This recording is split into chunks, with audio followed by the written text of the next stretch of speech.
안녕하세요, 여러분. CS 프로그램 강의 이기석입니다. 중급 제1강을 시작하겠습니다. 자, 강의를 시작하기 전에 여러분들 구독, 좋아요 부탁드립니다. 우리가 기초 과정을 배울 때는 우리 회귀 모형들이 모두 고전적 가정을 만족을 시켜서 우리가 좋은 결과들을 얻었어요. 그래서 그 좋은 결과들이 결국은 우리가 가정한 회귀 모형을 기준으로 우리가 고전적 가정이 다 만족된다고 해서 나온 거거든요.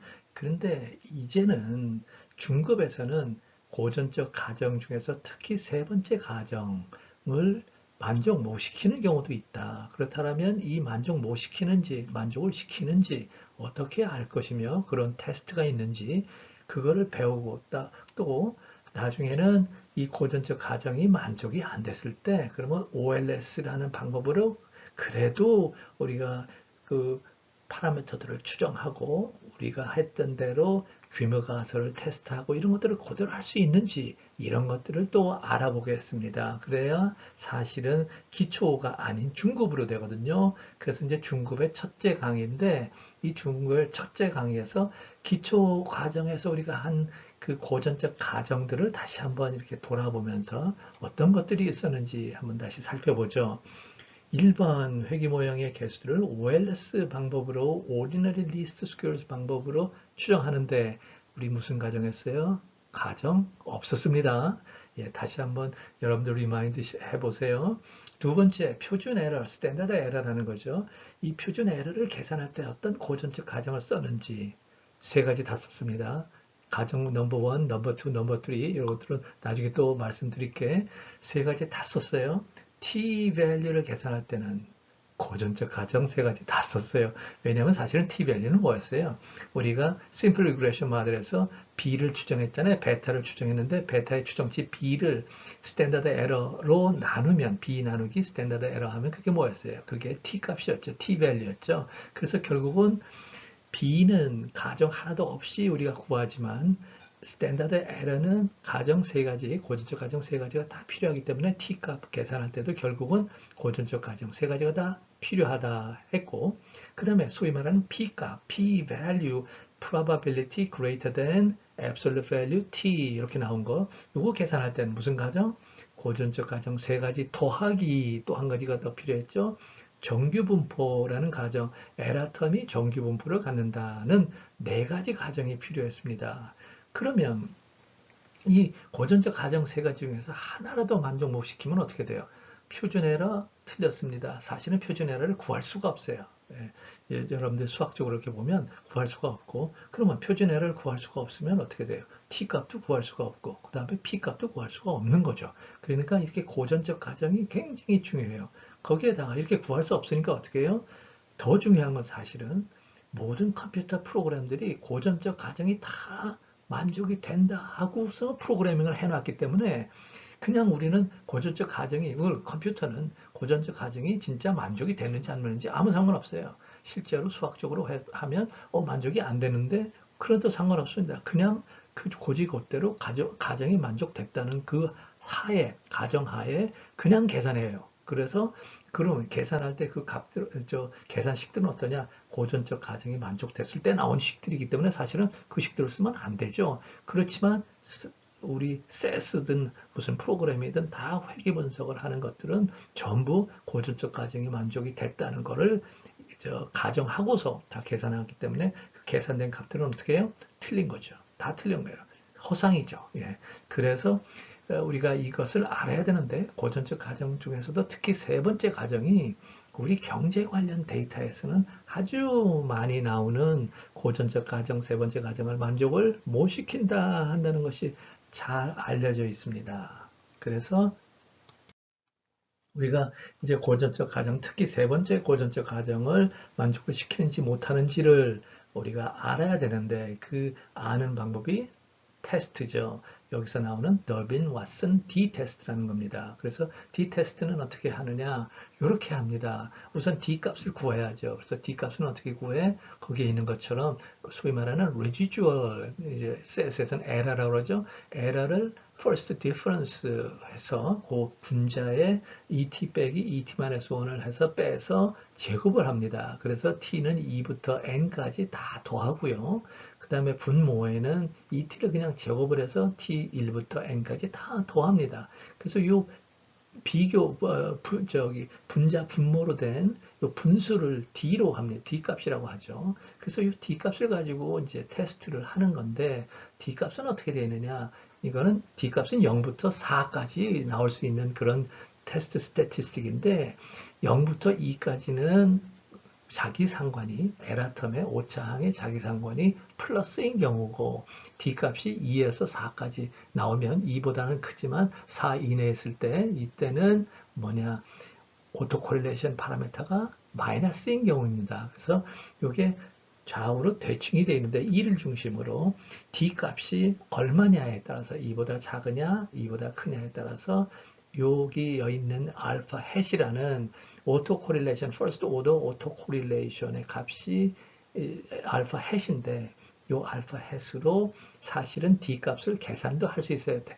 approximation이지만 거기 나오는 대로 d는 approximately 2 곱하기 1 빼기 알파 햇이다 해서 그 알파하고 퍼스트 오더 오토 코릴레이션 파라메터 여러분들 AR1 배울 때 많이 배웠죠? AR1 오토 리그레시브 모델, 퍼스트 오더 오토 리그레시브 모델에서 첫 번째 오토 코릴레이션, 첫 번째 퍼스트 오더 오토 코릴레이션이 알파였잖아요. 그 추정치가 알파 햇입니다. 그래서 알파 햇하고 아주 밀접하게 관련이 있죠. D 값이. 그래서 만약에 오토 코릴레이션이 없다 한다면 오차항에 그러면 알파가 0이겠죠. 그럼 알파 0이면 뭐예요? D 값은 뭐에 가까워? 2에 가깝겠네. 그죠? 알파 햇이 0이 되니까.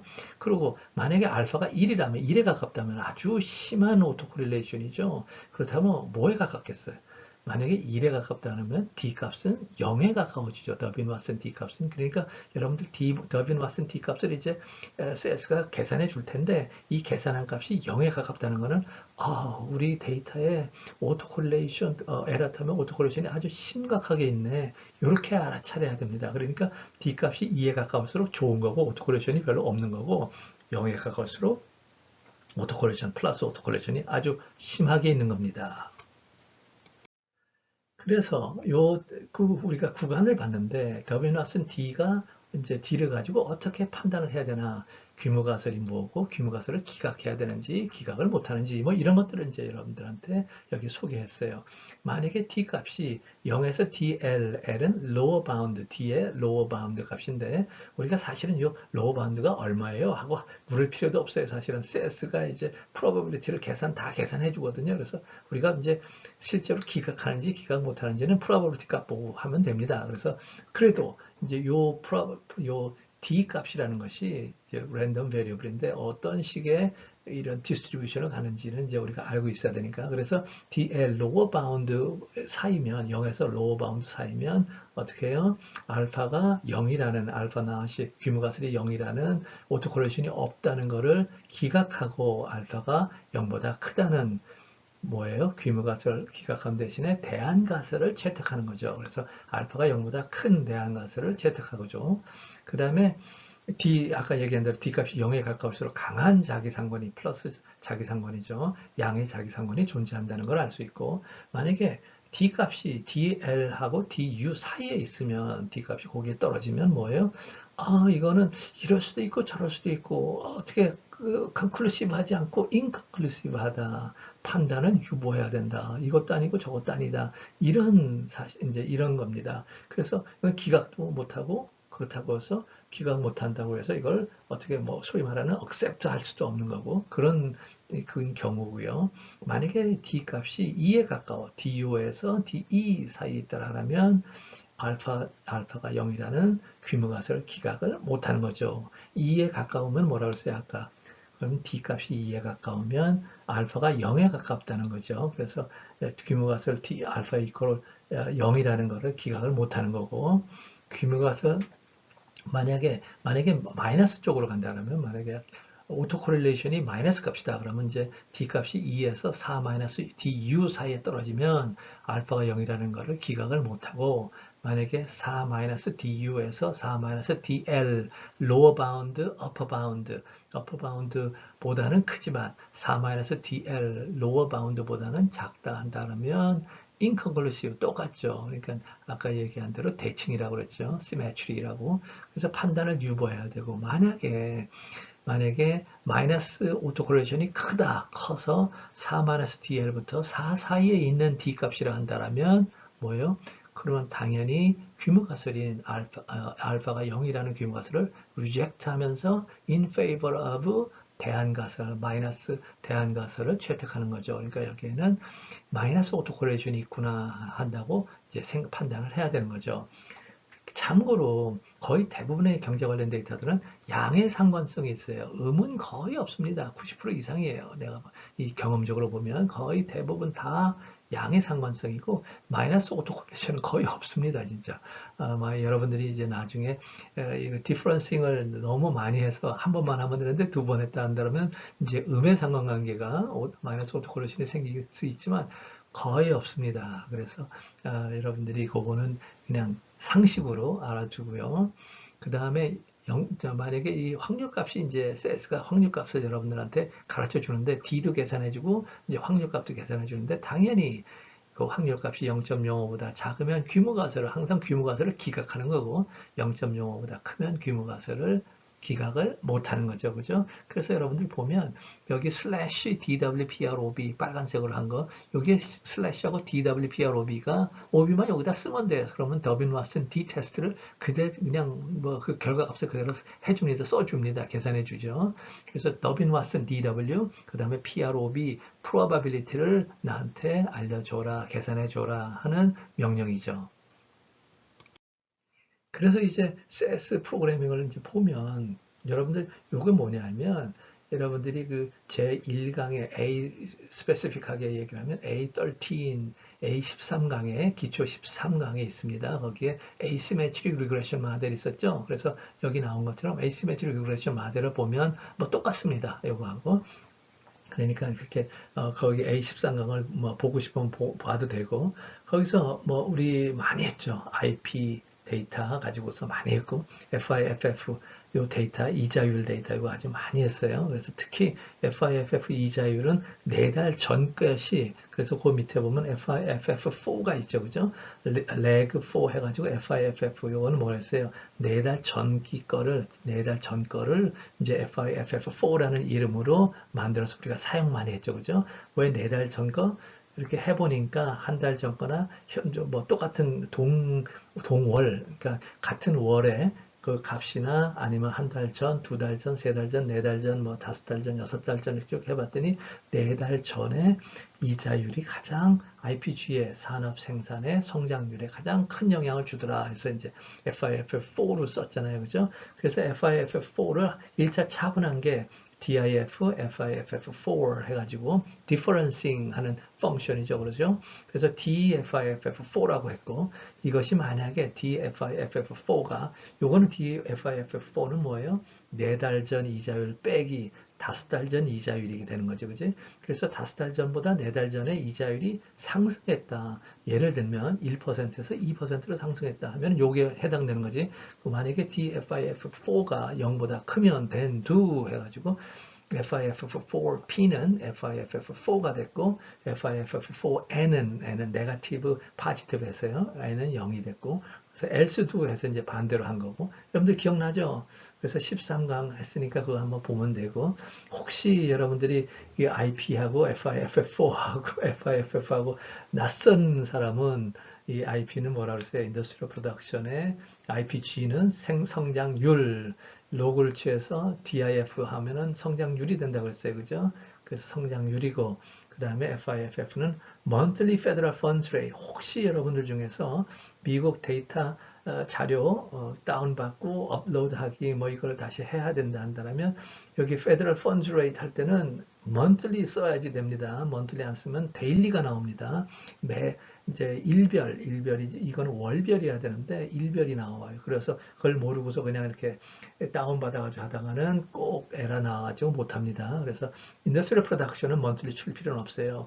원래가 월별이니까 monthly니까 근데 이자율은 이자율은 거의 다 데일리로 나옵니다. 그래서 먼틀리 꼭 쳐야 돼요. 앞에다가. 그래야지 이제 월별이 나와서 IP하고 그 같은 프리퀀시가 똑같아가지고 이제 뭐 회귀 분석도 하고 할 수 있는 거죠.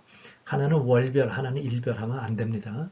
자, 그래가지고 이제 여러분들 데이터 all 해서 merge 했고, 그래서 요거는 뭐를 써느냐면, 만약에 2009 4월 1일부터 4월 1일부터 2020년 1월 1일 이전까지만 쓴 거죠. 그죠? 그래서 이건 뭐냐면 2009년 3월 달까지 글로벌 파이낸셜 크라이시스. 그렇죠? 그러니까 글로벌 금융 위기 이후부터 코로나 위기 이전, 코로나 위기를 2020년 작년 1월부터 시작한다고 해서 이제 2019년 12월까지만 데이터를 썼어요. 그랬더니 한 130개 데이터가 됩니다. 그래서 그것만 써가지고 이제 리그레션을 돌리는데 IPG equal FIFF4 slash DWPROB 거기 DWPROB 있죠. 그래서 이제 더빈 왓슨 요거 D 테스트를 좀 하려고 이렇게 DWPROB 슬래시하고 한 거 그것들은 옵션이라고 그러죠. CS에서 옵션. 그래서 옵션으로 DWPROB를 쓴 거고 그 다음 두 번째 모델에서는 IPG FIFF4P하고 FIFF4N 써가지고 그냥 위에서 첫 번째 리그레션 모델은 FIFF4 하나만 쓴 거고 여기서는 이제 파지티브하고 네가티브하고 두 개를 쓴 거죠. 그죠? 에이시메트리가 있을 것 같아서 있을 수도 있으니까. 그래서 이제 에이시메트리를 테스트하기 위해서 FIFF4P에 붙은 파라미터하고 FIFF4N에 붙은 파라미터가 같다는 것을 테스트하라고 이제 테스트한 거죠. 그죠? 그래서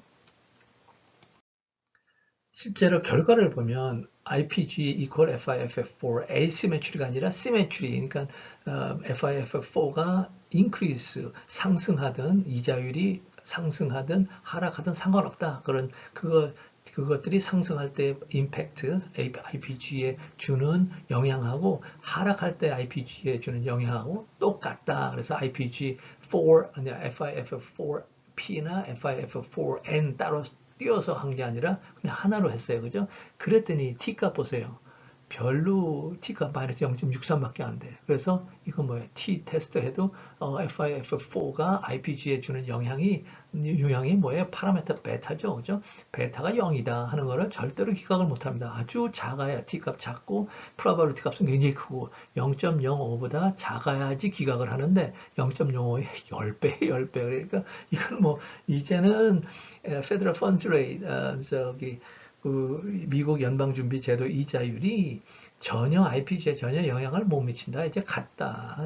연방준비제도 이자율은 이제 갔어요. 영향 못 줘요. 이렇게 하는 걸 이제 해야 되는데 그게 다시 이제 analysis of variance를 한번 보면 여기에 이제 내가 색깔을 칠해놨는데 뭐냐면 요 밑에 있는 parameter estimate 결과 값하고 analysis of variance를 이렇게 비교하는 게 어떤 때는 재밌어요. 그리고 여러분들이 알아두는 것도 좋고 여기 내가 빨간 것이 analysis of variance F value는 뭐냐 요게 이렇게 있는데 여러분들 내가 기초할 때는 이거 안 가르쳐 줬어요. 근데 이제 여기 중급이니까 여러분들은 이건 알만합니다.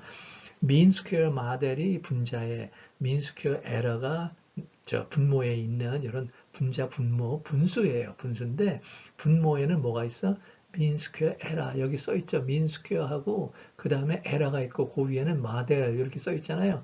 mean square의 error가 얼마? 37.28288 그것이 분모에 가야 되고 그 다음에 모델에 있는 14.58787 요게 분모에 들어가서 이렇게 계산한 게 얼마냐? 그게 F 밸입니다. 그걸 계산하면 0.39인데 F 값이 0.39인데 요거를 probability greater than F 요걸로 값으로 하면 계산하면 0.5327 하고 나온다고 CS가 가르쳐 줬어요. 우리가 F 테이블을 볼 필요도 없어. F 확률 테이블을. 그래서 이제 CS가 이렇게 계산해 줬으니까 이게 뭐냐? F 값은 분자의 degrees of freedom, 분모의 degrees of freedom인데 분자의 degrees of freedom은 mean square 모델이 분자에 있었으니까 그게 거기 df 나온 게 1이잖아. 그죠? 1. 그래서 분자의 degrees of freedom은 1이고 분모의 degrees of freedom은 128인 거예요. 그래서 그 값을 보면 이제 그 값으로 계산을 하면 0.39가 나온다. probability greater than f. f 값이 우리 0.39보다 클 확률이 0.5327이다. 이런 얘기죠. 근데 요 값은 뭐하고 같으냐? 요 값은 뭐로 쓰느냐? 요 F value, 여기 Analysis of Variance에 나오는 F value는 모형에 있는 인터셉만 빼고 모든 파라미터 값이 0이다. 그냥 다 파라미터 0이야. 0이야. 절편만 빼고 인터셉만 빼고. 자, 그러면 우리 모형에서 인터셉만 빼고 얼마나 파라미터가 몇 개나 있대? 딱 하나네. FIFF4 하나잖아. 그죠? 그러니까 그 FIFF4에 붙은 파라미터가 0이다라는 거를 이제 테스트하는 것이 F value, 그런데 테스트하는 probability가 0.5327이다 이거예요. 그러면 여기에 있는 t 값 보세요. 마이너스 0.63인데 그쪽에 있는 게 모든 파라미터 값이 0이다라는 걸 테스트했으니까 여기서는 뭐예요? t 테스트라는 거는 FIFF4에 붙은 파라미터 값이 0이다라는 걸 테스트하는 거 아니에요. 그럼 0.63 해가지고 나오는데 t 값이 그러면 이것도 위에 있는 거하고 똑같아야 될 거 아니야? 맞네. probability 값 보세요. probability PR greater than absolute value t 요게 0.5327 위에 probability greater than f 0.5327 똑같네. 그러니까 항상 여러분들이 리그레션을 돌려서 analysis of variance가 나오는데 mean square 에러분의 mean square 모델로 이루어진 f value는 뭐라고? 거기 그 모델에 나오는 파라미터들을 모두 절편만 빼고 모두가 0이다라는 것을 테스트하는 것이 그 F value다. 그리고 그 테스트 결과가 probability greater than F 요걸 가지고서 우리가 알 수 있다는 것을 여러분들이 참고로 이제 중급이니까 여러분들이 알아두세요. 이제 조금 더 이제 고급 레벨로 올라왔잖아. 그러니까 여러분들이 알면 알수록 좋은 거죠.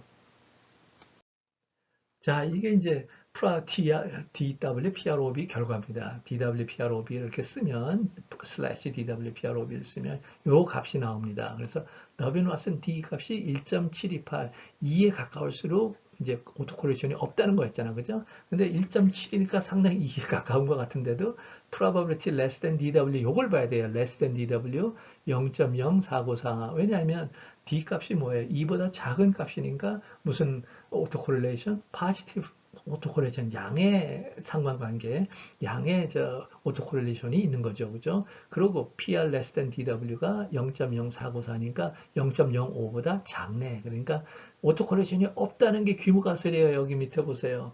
PR less than DW 0.0494는 의미는 뭐냐? 다음과 같아요. 규모가설은 자기 상관이 없다. 규모가설은 항상 자기 상관이 없는 거예요. No autocorrelation 데이터를 구해서 오토코레이션이 없는 데이터를 구하는 겁니다. 더빈 왓슨 D를 계산해 보면 그 값이 1.728보다 작을, 큰 게 아닙니다. 보다 작을 확률은 0.0494이다. 그러니까 0.05보다 작으니까 어때요? 자기 상관이 없다는 규모가설을 기각해야지. 그죠? 그러니까 항상 0.05보다 작으면 규모가설을 기각하니까 규모가설이 뭐라고? 오토코레이션이 없답니다. 그래서 고전적 가정 3번째, 세 번째 가정을 만족을 못 시킨다는 결론입니다. 우리가 이거 FIFF4를 많이 썼는데 이게 세 번째 가정 만족 못 시킵니다. 이제 고백하지만 여러분들 사실은 허상일 수 있어요. 우리가 지금까지 한 FIFF4로 가지고 얻은 특히 T value, 그 다음에 P value들은 T value, P value, standard error value 이것들은 허상일 수 있습니다. 우리가 계산하는 게 원래 계산을 못 하는데 컴퓨터는 뭐라 그랬어요? 다 규모가설, 다 고전적 가정을 다 만족시킨다는 가정을 그냥 오토매티컬이 다 하고서 계산을 해내는 거기 때문에 상관없습니다.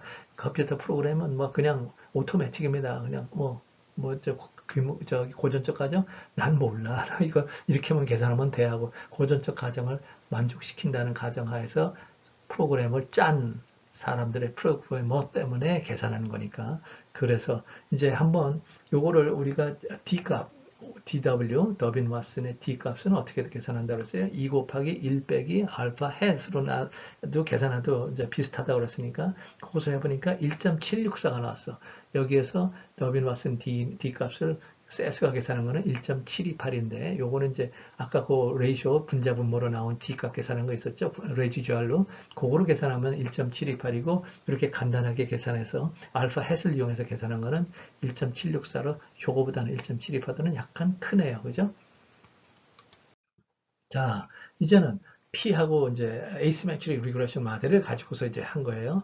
봤더니 그냥 그 밑으로 가서 파라미터 에스티메이트를 한번 봅시다. FIFF4P, 그거 우리가 이제 한번 한 거 볼까요? 그 F값, 위에 F값을 보죠. F값이 2.33. 요거는 뭐라 그랬어? 요거는 모형에 있는 파라미터, 절편만 빼고 모든 파라미터들이 0이다라는 거를 테스트하는 거라고 그랬잖아. 그죠? 근데 2.33이야, F값이. 그래서 probability 값을 봤더니 0.1018, 0.05보다 커니까 어떻게 해? 우리 규모 가설을 기각을 해야 돼? 못 해야 돼? 못합니다. 그죠? 그러니까 FIF4P에 붙은 파라미터 equal 0, 그 다음에 FIFF4N에 붙은 파라미터도 0, 똑같이 다 0이라는 규모 가설을 기각을 못하네요. 그런데 여기서 아주 좋은 발견은 뭐냐면 FIFF4N, 그러니까 이자율이 다섯 달 전보다 네 달 전에 떨어졌을 경우에 N이니까 떨어졌을 경우에 그 이자율은 상당히 영향력이 있네요. 뭐에? IPG, 중속변수 IPG에 영향력이 있어. 왜냐하면 T값이 마이너스 1.999, P값이, probability 값이 0.054, 0.0489에서 0.05보다 간신히 작잖아. 작으니까 우리가 요 마이너스 2.27309 FIFF4N에 붙은 파라미터가 0이다라는 가설을 기각을 하네. 그죠? 그러니까 아까는 FIFF4라는 이자율이 IPG에 이제 영향을 안 미쳐 했는데 모형이 잘못됐네요. 그죠? 에이시메트릭 모형을 만들어서 그걸로 계산하면, 그걸로 추정하면 이렇게 파라미터가 significant한, 통계적으로 유의한 significant한 파라미터를 추정치를 얻을 수 있는데 우리가 모형을 여기에는 에이시메트릭 모형이 안 돼, 없어, 에이시메트릭 영향이 없어 하고서 에이시메트릭을 안 하니까 파라미터가 0이라는 가설을 기각을 못하는데 이제는 0이라는 가설을 기각을 하죠. 어떤 파라미터에서 FIFF4N에서 그죠? 그래서 여러분들이 이제 에이시메트라는 모형을 알았기 때문에 배웠기 때문에 이렇게 이런 모형을 쓸 수 있는 거죠. 자, 그래서 그 모형의 에이시메트리 모형의 DWPROB 결과는 이것도 마찬가지네. 여기에서 뭐 더빈 왓슨 D 값이 1.710이고 요 값에 대한 probability 값이 어때? 0.0383 이렇게 되네. 그래서 0.0383이 0.05보다 작으니까 여기에 있는 5차항에 오토 콜레레이션이 없다는 규모 가설을 기각을 하네요. 똑같네. 그죠? 없다는 규모 가설을 기각을 해. 그러니까 얘기는 뭐예요? 오토 콜레이션이 있어. 있으니까 세 번째 어썸션 만족을 못 합니다. 그럼 어떻게 돼요? 스탠다드 에러 틀립니다. T값 틀립니다. P값 틀립니다. 다 틀렸습니다. 그래서 테스트한 결과도 이거 보세요. 자, 우리가 에이시메트릭 마드를 썼는데 에이시메트릭 마드를 쓸 필요가 있었어. 그래서 에이시메트리가 없다는 것을 테스트하는 거죠, 지금. 그래서 그걸 테스트했더니 어떻게 돼? F 값이 4.25, probability 값이 0.0413, 0.05보다 작네요. 그러면은 규모 가설 에이시메트릭 마들이 없다. 에이시메트릭 효과가 없다는 규모 가설을 기각을 하네. 그 얘기는 에이시메트릭 효과가 있다. 어디에?